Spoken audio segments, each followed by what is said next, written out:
একটা সময় আরজি কর কাণ্ডের প্রতিবাদে উই ওয়ান্ট জাস্টিস স্লোগানে উত্তাল হয়েছিল গোটা বাংলা, গোটা দেশ।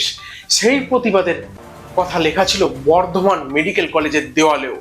আর এবার সেই দেওয়াল থেকে জাস্টিস ফর আরজি কর, উই ওয়ান্ট জাস্টিসের মতো স্লোগান মুছে ফেলার নির্দেশ দেওয়া হয়েছে। প্রশ্ন হচ্ছে, এটা কি শুধুই কলেজের দেওয়াল পরিষ্কার করার নির্দেশ, নাকি আরজি করের প্রতিবাদে সেই স্মৃতিগুলো এবার মুছে ফেলা হচ্ছে? তবে এখানেই রয়েছে আরো একটা গুরুত্বপূর্ণ বিষয়, কারণ ছাত্রছাত্রীদের প্রতিবাদ বা দাবি জানানোর জন্য আলাদা জায়গা দেওয়ার কথাও বলা হয়েছে। তাহলে তাহলে আসলে বর্ধমান মেডিকেল কলেজে কি ঘটলো? আরজি কর কাণ্ডের কথা নিশ্চয়ই আপনাদের মনে আছে। সেই ঘটনাকে কেন্দ্র করে একটা সময় রাজ্য তো বটেই, গোটা দেশ জুড়ে ব্যাপক প্রতিবাদ হয়েছিল। চিকিৎসক থেকে সাধারণ মানুষ, ছাত্রছাত্রী থেকে নাগরিক সমাজ, অনেকেই পথে নেমেছিলেন। আর সেই সময় একটা স্লোগান বারবার শোনা গিয়েছিল, উই ওয়ান্ট জাস্টিস। এই স্লোগান শুধু রাস্তায় বা মিছিলে ছিল না, বিভিন্ন জায়গার দেয়ালেও প্রতিবাদের বার্তা হিসেবেও লেখা হয়েছিল। বর্ধমান মেডিকেল কলেজেও আরজি কর ঘটনার প্রতিবাদে দেওয়ালে লেখা ছিল বিভিন্ন স্লোগান, জাস্টিস ফর আরজি কর, উই ওয়ান্ট জাস্টিস, শির দ্বারা বিক্রি নেই, এই ধরনের বেশ কিছু লেখা ছিল সেখানে।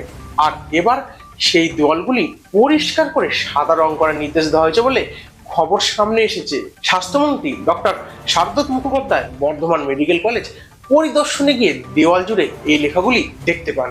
এরপর তিনি ক্ষোভ প্রকাশ করেন এবং দেওয়াল পরিষ্কার করার নির্দেশ দেন। তার বক্তব্য অনুযায়ী কলেজের দেওয়াল এভাবে নষ্ট করা ঠিক নয়। এখন এখান থেকে কিন্তু একটা বিতর্ক তৈরি হতে পারে, কারণ একদল মানুষ বলতে পারেন কলেজ বা হাসপাতালের দেওয়াল পরিষ্কার রাখা দরকার, সেখানে যে কোনো ধরনের লেখা থাকুক না কেন তা সরানোতেই তো আপত্তিকর কিছু নেই।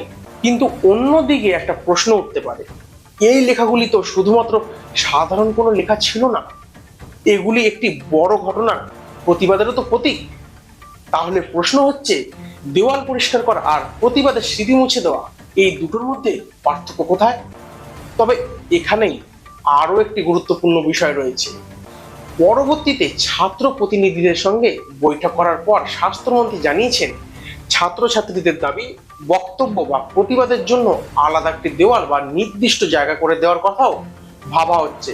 অর্থাৎ ব্যাপারটা এমন নয় যে ছাত্রছাত্রীরা কোনো কথাই বলতে পারবেন না বা কোনো প্রতিবাদও করতে পারবেন না, বরং কলেজের মূল দেওয়াল বা হাসপাতালের জায়গাগুলি পরিষ্কার রেখে প্রতিবাদের জন্য আলাদা জায়গা দেওয়ার কথাও বলা হয়েছে। এখন আমার মনে হয় আসল বিষয়টা এখানেই। একদিকে কলেজ এবং হাসপাতালের পরিবেশ পরিষ্কার পরিচ্ছন্ন রাখা দরকার, এটা নিশ্চয়ই গুরুত্বপূর্ণ। আবার অন্যদিকে ছাত্রছাত্রীদের মত প্রকাশের অধিকার বা কোনো ঘটনার প্রতিবাদ জানানোরও একটা জায়গা থাকা প্রয়োজন। তাই আলাদা একটি জায়গা যদি সত্যিই তৈরি করা হয়, তাহলে হয়তো দুই দিকই বজায় রাখা সম্ভব হবে। কিন্তু এখন দেখার বিষয় হলো, দেওয়ালে লেখা স্লোগানগুলি মুছে ফেলার পর সত্যিই কি ছাত্রছাত্রীদের জন্য সেই আলাদা জায়গা তৈরি করা হয় কিনা, নাকি বিষয়টি শুধুমাত্র নির্দেশের মধ্যেই সীমাবদ্ধ থাকে। কারণ আরজি কর কাণ্ডকে কেন্দ্র করে যে আন্দোলন হয়েছিল তা বাংলার সাম্প্রতিক ইতিহাসে একটি বড় অধ্যায়। সেই ঘটনার বিচার, আন্দোলন এবং প্রতিবাদের স্মৃতি মানুষের মধ্যে এখনো রয়েছে। দেওয়াল থেকে কোনো লেখা মুছে যেতে পারে, কিন্তু সেই ঘটনার স্মৃতি কি এত সহজে মুছে যায়? এখন বর্ধমান মেডিকেল কলেজে আগামী কয়েকদিনে ঠিক কি হয়, ছাত্রছাত্রীরা কি বলেন এবং প্রশাসন সত্যি আলাদা কোনো জায়গা তৈরি করে কিনা, সেদিকেই নজর থাকবে। আপনারা এই বিষয়টিকে কিভাবে দেখছেন? কলেজের দেওয়াল পরিষ্কার করা উচিত, নাকি উই ওয়ান্ট জাস্টিসের মতো প্রতিবাদের স্লোগানগুলি ইতিহাসের স্মৃতি হিসেবে থেকে যাওয়া উচিত? কমেন্ট করে কিন্তু অবশ্যই আপনার মতামত জানাবেন। আর ভিডিওটি ভালো লাগলে লাইক করবেন এবং এই ধরনের গুরুত্বপূর্ণ খবর ও বিশ্লেষণ পেতে বার্তা 24 ঘন্টা চ্যানেলটি সাবস্ক্রাইব করে রাখবেন। ধন্যবাদ।